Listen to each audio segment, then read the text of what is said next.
All right, everybody make sure you got a seat for this next inductee, okay? I told him I'd give him 20 minutes, okay? But I don't know if he's going to take that long or not, but Joe Szoke will be our next inductee. And Bill Cook, where you at, Bill? There he is. He's going to do the introduction. You're right about that 20 minutes. I know. Have mercy. Joe Szoke. Young man I met around 2003 or 4. Came out here to the park. Saw him playing softball.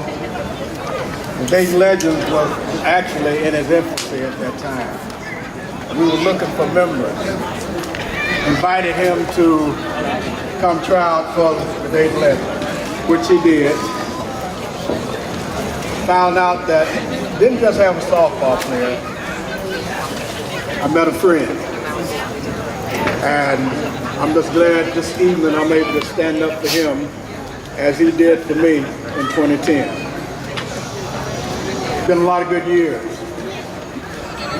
Joe has helped me personally in some great ways. I have a son that has a mental issue.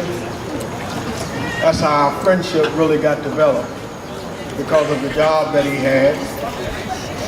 Going down to his job and talking about the situation. I didn't just meet a young man that I adore, but also met a humanitarian. And the times that we've spent together has helped my family greatly. Joe has always got a joke. We play ball, going into the field. At the change of ending, he's telling you a joke. Which I love because he showed me that he was a people person. And being who he was, he's helped many, many people. Now, I know this is about softball, but Joe has done many things. There was a young man graduated from high school, and I don't know his name, but I know this, where his mom passed, his dad was not in his life. He wanted to go to his prom. Joe bought him a suit, made that dream come true. And we all have graduated from school, and we have to have expectations. That young man went on to college, MIT as a matter of fact, graduated, ended up at Microsoft Enterprises, the big business, the big Microsoft. You know, which shows his humanitarian that's in him. He's been a contributor to many things. Many things. The Tuskegee Airmen, I'm sure you all have heard about that. He's on that board. I got a lifetime membership award. When I thought and got all this information, you know, I'm saying, wow, he never said anything about this. This is stuff that we found when he asked me to be his representative of introduction. And I'm just glad to know that this man that I know and love so dearly has those type of attributes in his life. It ain't just about softball, because these are memories that as we get older, and I mean, the seniors, we are at that stage, these are things that you will cherish for the rest of your life. But there's more to it than the stats that you develop out here on this field. And he has many, many accomplishments. He has about 16, 17 rings. I'm not going to give you his stats because that's something that I hope he cherished individually. Because I know just being around him has been an honor for me. And his family as well. I watched his daughters grow. They don't know me as well as, you know, I remember them, but they were small when I first, you know, went into their household. But it's a great pleasure to know that there's something besides running around these bases and chasing balls out there in that field. When you run into people that you enjoy being a part of their life. And it's been an enjoyment for me to be a part of the Szokes. Knew his mom before she passed and got to meet them all when they were living up there in Troy. But the accomplishments on the field is an indication about what goes on in life. Because this young man, if you're around him, if he isn't bringing a smile from your face with some of them jokes that he tells, you know, it's amazing. But without further ado, I would like to present to you Mr. Joe Szoke, my friend.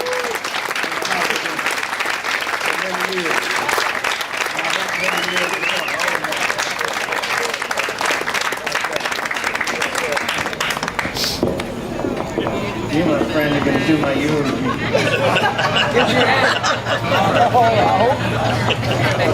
Thanks, Bill. I asked Bill.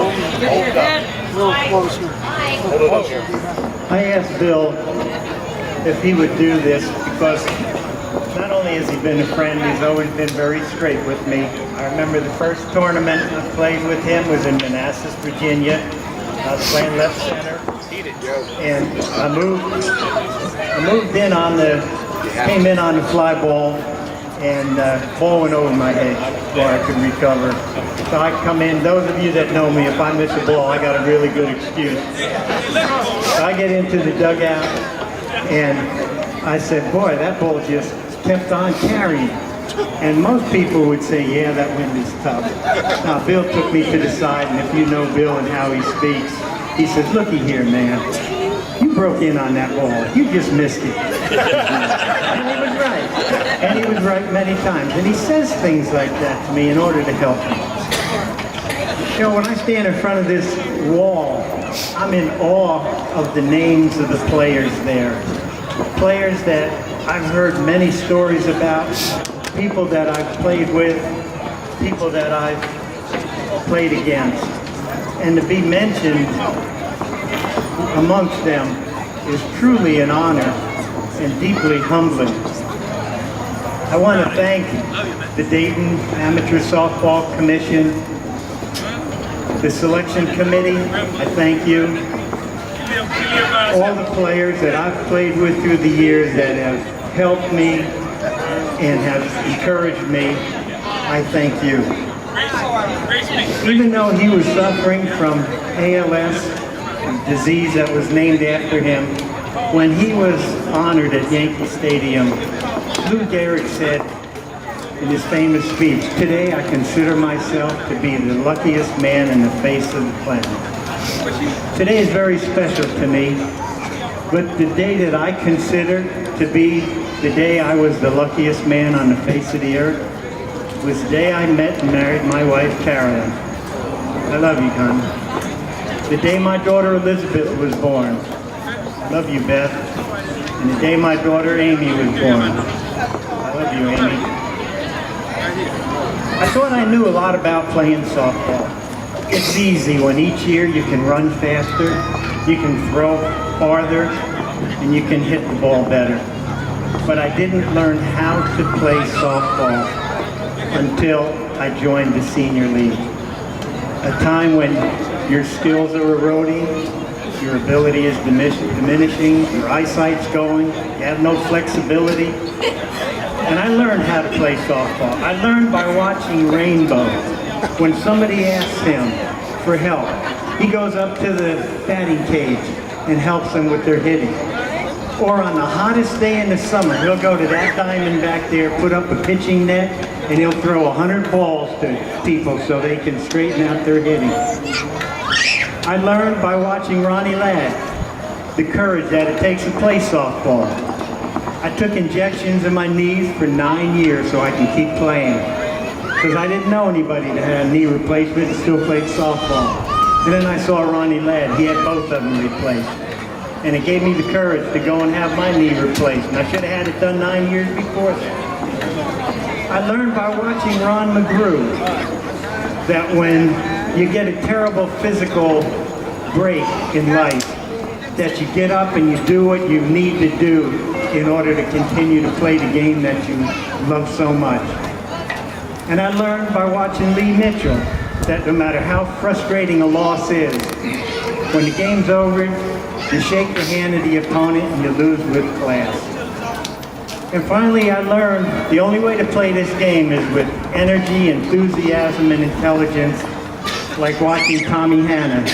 When he's playing first base and the play's developing, I'll see someone coming around third, heading for home, and I look, and who's standing behind the catcher backing up the play? Tommy Hanna. There's one thing those guys all have in common. Their names are all on that wall behind me. So, you know, when your skills erode, your abilities decline, the one thing I hope we all can remember, the last lesson from Derek Jeter when he was being honored on his retirement from the New York Yankees. A reporter asked him and said, "It's sad that it's over." And he looked at him and he said, "No, it's not sad that don't be sad that it's over. Be glad that it happened."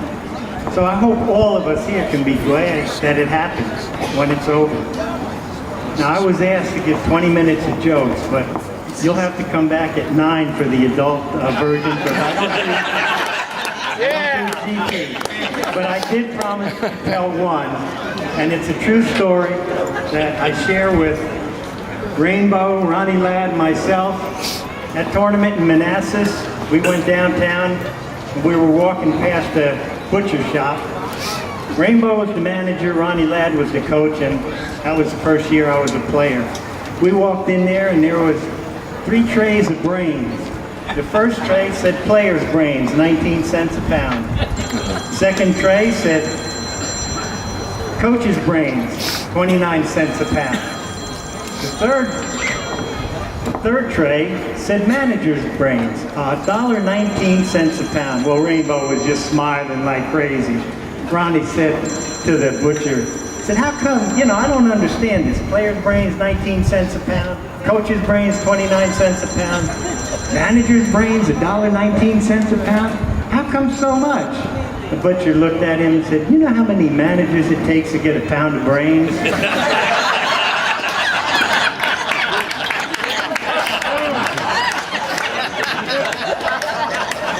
I was supposed to say in conclusion, I'm deeply humbled, and I really thank you all. Thank you very much.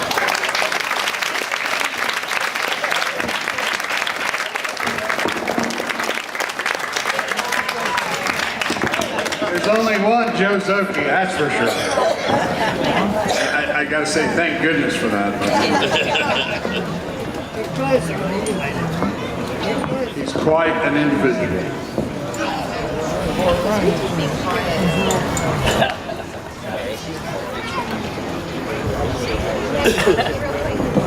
Chuck Gray is our next person that's going to be inducted into the Hall of Fame, and I think Gary, where you at, Gary? Gary Hammer? Come on up.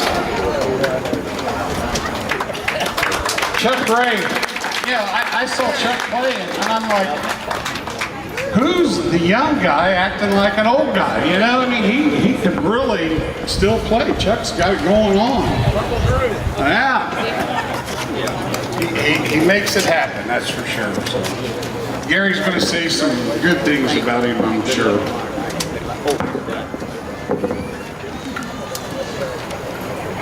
All right.